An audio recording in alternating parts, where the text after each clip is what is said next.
สบายดีสวัสดี FC เบอร์สุขูสุกคนเนาะสบายดีน้องชายโอเคโดยด้นแหละบ่ได้พ้อกันน้องชายเนาะโดยพี่น้องเอ้ยเนาะล่าสุดก็คือถ่ายอยู่ในหม่องน้องนั่นเนาะจนบ่าวบุญคงกลับมาแต่หลวงพระบอกหลวงพระบางเลย จนไปเห็นงานจนสิกลับมาอีกรอบหนึงเลยเนาะใช่ เป็นยังไงเข้ามานี่อยู่ดีมีแฮงอยู่บ่อยู่ดีไม่แห้งช่อง YouTube พอเด้ช่องยูทูบพ่อบอกอืมก็เขาก็ยังบ่รู้คือกัดบ่ได้ว่าราบรื่นอยู่บ่ รับเลือดแล้ว เมื่อนั้นพอเจ้าก็ไปหาเขาอยู่ เลย ไปหาอยู่เซโปนผม เลย ไปเรื่องยืนยันตัวตนนั่นแหละยืนยันตัวตนนั่นหับพินหับหยังเนาะเลย เอ่อเราบ่มีบัตรประชาชนพอเจ้าบัตรประจำตัวแม่นบัตรประจำตัวแล้วเพราะว่าเพิ่นยังบ่เปิดนะเฮ็ดว่าซั่นก็เลยก็เลยไปวานเบาไล่เอาพาสปอร์ตนำเบาไล่เพิ่นเนาะยืนยันตัวตนไปให้ตำรวจคงอืมดีแต่ทีมงานมีบัตรประชาชนมีพาสปอร์ตเนี่ยนะตอนนั้นข่อยก็มีอยู่แต่ของข่อยมันสิเบิดอายุแล้วเลย มันปี2026นี่ก็เบิดแล้วของข่อยอีกบ่กี่เดือนนั่นนี่เนาะสิสิ้นปีแหละแป๊บเดียวน้องพี่น้องเอ้ยไวเนาะดีเนาะน้องไสสิเป็นสาวเลยใช่แหละเลย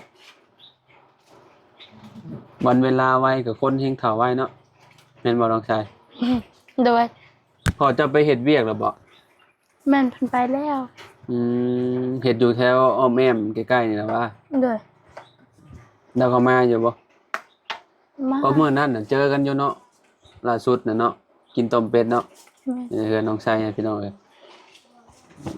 บันทีเท่าใดเมื่อได้วานมามื้อใหม่ซื่นนี่อืมเพิ่นก็อยากเฮ็ด YouTube บ่แหละพี่น้องเอ้ยเนาะแบบว่าอยากลองเบิ่งเนาะเอามามันคงก็ตอนนี้ผู้ติดตามก็ได้อยู่ประมาณ5,000คนแล้วจ้ะ เลย 5,000ปลายแล้วจ้ะเนาะก็ไปเรื่อยๆเราก็ได้เนาะตอนนี้ยังบ่มีรายได้ดอกยังบ่ได้อันน่ะรายได้จาก YouTube เนาะก็ตอนนี้เราก็เฮ็ดเวียกหลักเราไปก่อนก็ YouTube ก็เฮ็ดอันเป็นอาชีพเสริม เลย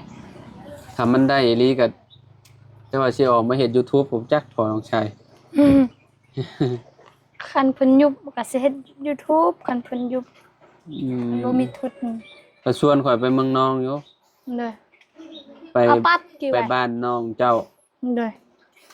บ้านเรามื้อเราผักไปเนาะ เลย แต่โดนแล้วบ่ได้ไปเมืองนองนะบ่าวก็ได้ตั้งแต่ไปช่วงนั้นไปกับเบาเตียงไปบ้านพุ่นวังมีนะเลยพุ่นวังมีไปบ่บ้านน้องเจ้า บ่ฮอดพุ่นบ่มีมันมีมันมีมีแยกบ่ มีแยกถ้าไปทางพุ่นบ่มีน่ะสิไปตรงเลยนี่มันต้องเลี้ยวอีกเด้อ เอ่อฮอดก่อนบ่ฮอดก่อนพุ่นวังมีบ่ โอ้พุ่นมักมีเสืออยู่ใกล้ๆนี่ อยู่พุ่นนะใกล้เลยเด้ อ้าวบ้านน้องเจ้านี่ไกลกว่าพุ่นวังมีอีกบ่ แม่ อืม พุ่นบ่มีแบบเฮาไปทางนี้มันก็ฮอดไว้แต่นี่เฮาต้องโค้งไปนี่แล้วก็มาพี่อีกเบิ่งค่อยสิเว้าเลยนะบ่าวทางลัดน่ะเฮาต้องไปทางลัดถ้าเฮาสิย่างนี่เฮาต้องข้ามเซเรือนี่แล้วก็ขึ้นภูพุ่นแล้วก็ฮอดอันนี้เฮาถือรถไปแล้วอ้อมไปพุ่นแล้ว เอาแต่เก่าพ่อเจ้าย่างแบบบ่มีรถ แม่นย่างแต่เขา ย่างลัดภูบ่ เด้อ ไผ ไผก็ย่าง ไปเมืองนองเนาะเมืองนองไปก็ประมาณแต่กิโลพุ่นนี่พี่น้องเอ้ยคักอยู่ได้ไปก็ได้เนาะเพราะว่าโดนๆไปเทื่อนึงพี่น้องเอ้ยเนาะแบบปี2ปีเลยบ่ได้เห็นเมืองนองเลยจริงๆก็บ่ได้ไกลปานใดดอกข้ามไปนี่ก็ฮอดแล้วเนาะไป เบิ่งบ้านยังนะบ้านนั้นน้องเจ้าอยู่นะใช่ น้องเขาอยู่นะ อืม บ้านอรวย หึ บ้านอรวย บ้านอรวยนะ โดย บ้านแม่เจ้าหาได้ โดย เออคือสิใหญ่เติบแล้วน้องเจ้าตอนนี้เนาะ โดย ผู้ที่ว่ามาตอนนั้นมามาตอนเฮ็ดเฮือนเจ้าค่ะอันแล้วตอนนี้เพิ่นอยู่ไสเนาะเพิ่นก็อยู่บ้านครับบ่ ใช่ผู้สาวฮะ อ๋อ เพิ่นเอาผัวอยู่บ้านแกงทองเลยเด้ เพิ่นเอาผัวอยู่บ้านเกียงทองนี่นะเอ้าแสดงว่าเอาอยู่ในบ้านน้องผัวนี่บ่ แม่น เอ้าอยู่หม้องไหนน่ะเฮือนเพิ่น มองหันแหละ เข้าไปในนะหรือว่าแนวใด อยู่น้องนี่บ่เห็นบอกค่อยบอกนะบ่าว่านี่แหละเฮือนน้าสาวค่อย อ๋อที่ว่าเราขายเครื่องครับบ่ บ่เราบ่ได้ขาย น้ำหม้องใดล่ะ ก็มองนั้น หม้องทางเข้าเวเขานี่บ่ แม่น อืมเอาเพิ่นเอาผัวตอนใดน่ะหม้องบ่ดดนี่นะ เลย พี่น้องเนาะบ่ได้ฮู้เด้นี่ โอ้ เพิ่นแต่งงานเรียบร้อยแล้วบ่ โดย อืมน้าบ่าวคิดว่าเราอยู่บ้านอรวยพุ่นคือแบบถ้ามีผัวมีหยังเพิ่นก็ไปอยู่นำครอบครัวแล้วเนาะ โดย ก็มาอยู่นำผัวนำหยังแหละพี่น้องเอ้ยอย่างเช่นอย่างเช่น อย่างเช่นน้องไส้นี่ต่อไปนี่อนาคตนี่พี่น้องเนาะเว้าถึงอนาคตได้บ่ได้เว้าตอนนี้เนาะบัดเพิ่นมีลูกมีผัวเพิ่นก็ต้องไปอยู่นำลูกนำผัวหั่นน่ะมื้อยิงทางนี้น่ะเนาะแบบอ่าแทบสิทุกคนพี่น้องเนาะสิไปอยู่พุ่นน่ะไปอยู่นำเฮือนผัวเฮือนหยังน่ะไปอยู่เฮือนผัวบางทีผัวบ่มีเฮือนมีซ่านก็ต้องอยู่นำปู่นำย่าก่อนแล้วจังออกเฮือนอีกต่างหากอีกเนาะทีนี้มาอยู่หลายคนก็ต้องอึดอัดอีกแล้ว โดย แม่นบ่น้องชาย แม่น อืมอันนี่ก็ดีอยู่นี่น้องชายน้องดาวเพิ่นมีเฮือนมีซ่านอยู่แล้วแรกๆเพิ่นก็อยู่นำปู่นำย่าหั่นแหละพี่น้องเอ้ยลืมถามแล้วเป็นจังได๋แม่ตู่เจ้าน้องชายเราดีแล้วบ่นั่นนี่ ดีแล้วแต่ดีก็เป็นพยาธิต่อๆเลยนะ ฮะ ดีก็เป็นดีก็ดีแล้วพยาธิเก่าหันมันก็ แต่ว่าพยานใหม่ก็มีมาเลยติ เลยพยาธิต่อแถวมาเลย พยานต่อแถวคือว่าแหละโลกผู้เฒ่าบ่ว่าผู้เฒ่าผู้หนุ่มแหละมีกันแทบทุกคนนั่นแหละพี่น้อยเนาะสิมีหลายหรือมีน้อยเท่านั้นแหละแต่ว่าเรื่องตัวนั้นแล้วก็ปกติแล้วเนาะก็คลายแล้วอืม แต่มันมีพยาธิอื่นอีก อืม พยาธิมันมีลายมันต่อแถวมาลายฮะ แม่นเลยเราก็อายุหลายเลยเด้ อืม ประตูแล้วแข็งแรงดีเนาะ เลย ประตูเจ้านะ เลย เรากับอายุหลายแต่ว่าเราแข็งแรง เลย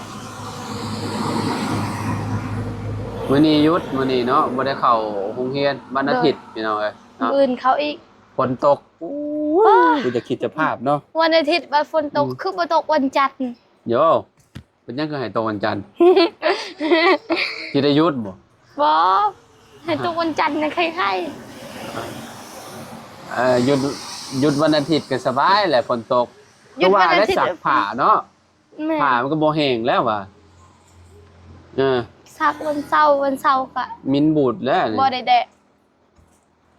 วันเสาร์กับเมื่อวานนี่ก็แดดอยู่เมื่อวานนี่ บ่ได้แดด บัดแดดบัดบ่แดดบัดครึ้มบัดบ่ครึ้มนั่นแหละแต่ว่ามื้อนี้น่ะเบิดมื้อเลยแทบสิแบบบ่หยุดเลยพี่น้องฝนน่ะโอ้ยเนาะ โอ้เขาบังแหละสิเฮ็ดจังได๋ ไปเข้าบ้านน้องหัวน่ะโอ้ยรถไปก็สิบ่เป็นล่มบ่สึก ลื่นเด้น้องชายเอ้ยเข้าบ้านน้องหัวน่ะ เป็นอะไรเฮือนซันน้องบัว ฮะ เป็น โอ้ สัน ยคักปัญญางงาม อืม เจ้ายังตั้งแต่เห็นแล้วเจ้ายังบ่ได้ไปเลยเนาะ แม่ ตอนนี้ก็มีแต่รอแต่จอน้ำมาแหล้ว เลย จอน้ำให้เพิ่นตอนนี้เพิ่นก็ปลูกผักปลูกหญ้าปลูกผักแบบกำลังขุดนานขุดหยังอยู่ตอนนี้นะเบิ่งอยู่บ่คลิปนะ เบิ่งอยู่ อันน่ะซานเราก็โอ้คักปัญญังมุงหลังคาเลยแต่ว่าฝนตกมากับบ่มีอันนั้นบ่มีเปื้อนเนาะ เลย งามเฮือนเรานั่นนี่นะสบาย ยามหนาวก็บ่หนาวแล้วยามฝนตกหัวก็บ่หัวแล้ว เลย นอนแบบรับสนิทได้แหละ มีผู้บ่าวใหม่แล้ว ฮะ เพราะว่าสาวบัวมีผู้บ่าวใหม่แล้ว อ้าวเพราะว่าซั่น เอ้าผู้บ่าวใหม่แล้วเฮือนใหม่ ผู้บ่าวใหม่เฮือนใหม่ แม่น โอ้ เอาออกเลยเด้ฟ้าเก่าหั่น อ่า ใส่ฟ้าใหม่อีก ผู้บ่าวใหม่นี่ติ แม่น อืม พี่น้องสร้างก็สรรหาเว้าเนาะน้องชายเนาะมีโอกาสก็เข้าไปลิ้นน้ำลาวเจ้าก็ได้เข้าไปลิ้นน้ำนองหัวเพิ่นเนาะเพราะว่าดนแล้วตั้งแต่ตอนแรกๆให้น้องชายพาเข้าไปเด้พี่น้องแบบว่าเฮาก็บ่ได้บ่ฮู้จักอันไผหั่นนะก็เลยชวนน้องชายเพิ่นไปก็น้องชายไปเพิ่นฮู้จักบ่แล้วได้ไปได้ก็ได้อยู่หั่นเพราะว่าแบบญาติเพิ่นก็มีเด้ เด้อ น้องพรน้องแพนน่ะฮู้จักเบิด น้องแพนบ่ฮู้ฮู้แต่น้องพอด น้องแพนเจ้าก็ฮู้หรอว่าแพนบ้านแกงจอง โอ้ ตอนนั้นขึ้นเฮือนเจ้าแล้วก็มา เด้อ เนาะขึ้นเฮือนเราเจ้าก็ไปเนาะ เด้อ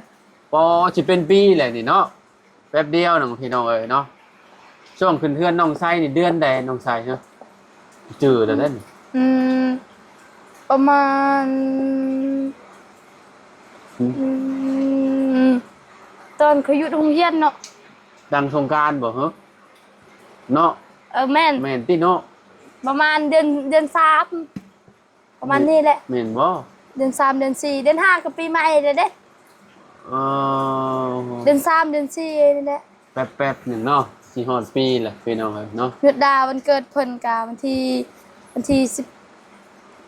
19ตอนเฮา ที่ เจอ ผ่านมาแล้วว่าวันเกิดนุดดาวเกิดอันจัดแล้วเหรอว่าหรือว่ายัง วันที่19เดือน11 น้องเจ้าปีแล้วบ่ฮะหรือว่ายังได้ สิ เนาะ เข้าปีเดือนนี้แล้ว แต่เพิ่นยังเดือนนี้วันที่6เนาะยัง3มื้อ วันที่16วันที่16เดือน11 ก็สิยัง3มื้อ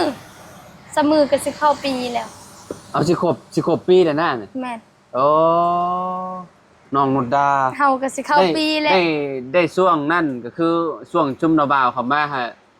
อันได้จักเดือนเนาะตอนน่ะประมาณเดือน ยัง ส บ่ อง ฮอดเดือน ยังบ่ฮอดเดือนเลยเนาะ นี่ พี่น้อง ประมาณวันที่2ไป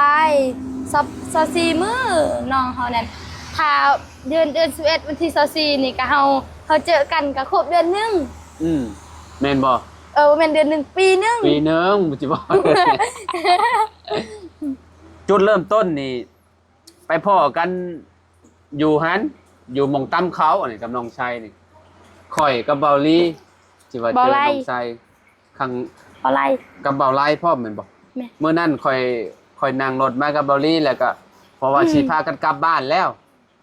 ก็เลยอยากแจกเครื่องอันเครื่องที่ว่าผู้ใหญ่ใจดีเพิ่นฝากมานำรถเบาลีนั่นแหละเนาะก็เลยแบบพากันจอดเอาอยู่บ้านนี่แหละว่ะเนาะแล้วก็ขึ้นไปพูดขึ้นไปบ่อนกับเจ้าตำเขาแล้วก็พอดีน้องชัยบ่ฮู้ว่าจักโผล่มาแต่ทางใดดอกโอ้เบาลีว่าน้องอันนี้เก่งเลยเว้าเก่งแล้วก็เพิ่นมาสาธิตตำเข่าให้เบิ่งพร้อมบัดพี่น้องเอ้ยเนาะจุดเริ่มต้นที่ว่าจุมเฮา เขา รู้จัก ตก กัน มันเขาเหี้ย รู้จักกันมาจนฮอดปัจจุบันนี่แหละพี่น้องเอ้ยเนาะแล้วก็หักแพงกันกับบ่าวบุญคงแล้วก็น้องไซแล้วก็เบิดในครอบครัวเพิ่นนี่แหละพี่น้องเอ้ยเนาะแบบ เนี่ย ยอมรับว่านิสัยแบบสุดยอดเลยแบบบ่าวบุญคงนี่คือแบบโอ้คักกะลีได้พี่น้องเอ้ยเนาะแต่ว่าเฮามาแต่ละเทื่อก็ข้าวน้ำเพิ่นนี่มีแต่หาให้กินตลอดพี่น้องเอ้ยเนาะบางทีก็โอ้ต้มนั่นต้มนี่บ่ต้มไก่บ่โน่นนี่นั่นต้มเป็ดบ่พี่น้องเอ้ยเนาะคักพี่น้องเอ้ยเนาะอันนี้รอได้อยู่เฮือนเรานะคักเลยได้พี่น้อง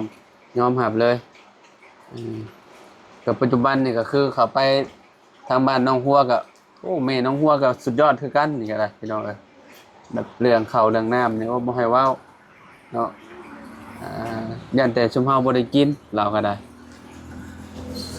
หลายที่ทีมงานซอยมานี่ก็ได้บ่แม่นว่าสิมีแต่ครอบครัวน้องไซน้องหัวอย่างเดียวได้หลายแฮงแหละพี่น้องเอ้ยเนาะเขตแถวหมู่บ้านนี่น่ะเลาะมาเลยเลาะมาแต่บ้านพูดบ้านเก่งจอง ด้วย แต่บ้านเมืองแสนมา เมืองแสนนะเบาก็เฮ็ดบ่ อ้าวเบาลีเด้เบาลีเพิ่นซอย เมืองแส เฮ็ด น เฮ็ดเฮือนให้ผู้เฒ่าสองผัวเมีย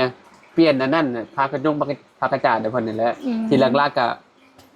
อยู่บ้านเกียงจ้องนี่ก็มีแล้วเฮือนมีอยู่4หลังมีเฮือนน้องแพนน้องวิแล้วก็น้องเอสพอน้องเอส น้องแพนสาวแพน แม่นแล้วก็ต่อมาก็บ้านน้องปลาบ้านอะไรไงเนาะที่ว่าบ่อจันทร์นั่นน่ะ เป็นบ้านน้องปลาแล้วก็บ้านน้องห้วยยอง แม่นบ้านน้องหัวยองบ้านอีหยังบ้าน ปิดบ้านห้วยยองแล้วก็ บ้านหยังนะ บ้าน35 บ้าน35 วิทย์บ้านน้องห้วยยองกับบ้านเฮาวิทย์บ้านเฮากับเฮือนเอ้ยน้ำวิทย์เฮือนเอ้ยน้ำกับโอแว่นเนาะ บัจิโพกบัจิกลับไปกลับมาอันเลาะมาเลยนะเลาะมา เฮือน จาก เฮาก่อนในเฮือนสาวแพนเฮือนเฮาก่อนเนาะโอแว่นเฮือนสาวแพนก่อนเนาะ แม่นเฮือนน้องแพนก่อน แม่น แต่ว่าก็ซูซีกันหั่นแหละก็เฮ็ดแบบไล่เลี่ยกันพร้อมกันอืมแล้วก็เอาไปจบอยู่บ้านสกีนั่นพี่น้องเอ้ยเนาะ ด้วยแล้วก็มาต่อมาวันนี้ก็ต่อเฮือนน้องหัว อยู่สกีนี่จักล้างน้องชาย บันสกี้หลังหนึง แม่นบ่หลังหนึ่งไล่ดี บันสกี้เอา2หลังเนาะเอา3หลัง ๆบ้านชะแล้วอีกก็มีคือกัน แม่นเนาะ บ่าวบุญชลวัน หลังหนึง และ แล้ว นี่ ก็ แหละพี่น้องขึ้นไปพุ่นโอ้แล้วก็ บาซอด แล้วก็บ้านอีกยังอีกโอ้บ้านน้องบายยังพี่น้องเอ้ยยังบ่ได้แต่เสาบ้านห้วยล้วนน่ะ เลย โอ้หลายแฮง น้อ เนาะ งบาย หลายหลังกันเลยนะพี่น้องเอ้ยเนาะแล้วก็เลาะลงไปพุ่นนี่ก็อยู่บ้านเทิมพุ่นเบาตูน เลย กับซุมลุงหมวดอยู่พุ่นเนาะอยู่เมือง บ้าน พระราม เทิม ชัยพุ่น เลย อ่า สอบปอนเขาบอกทิพย์แล้วคือสิยานเข็มแพงเนาะ บ่ เฮา เจ้า นํ บ่ย่านบ่เข็ม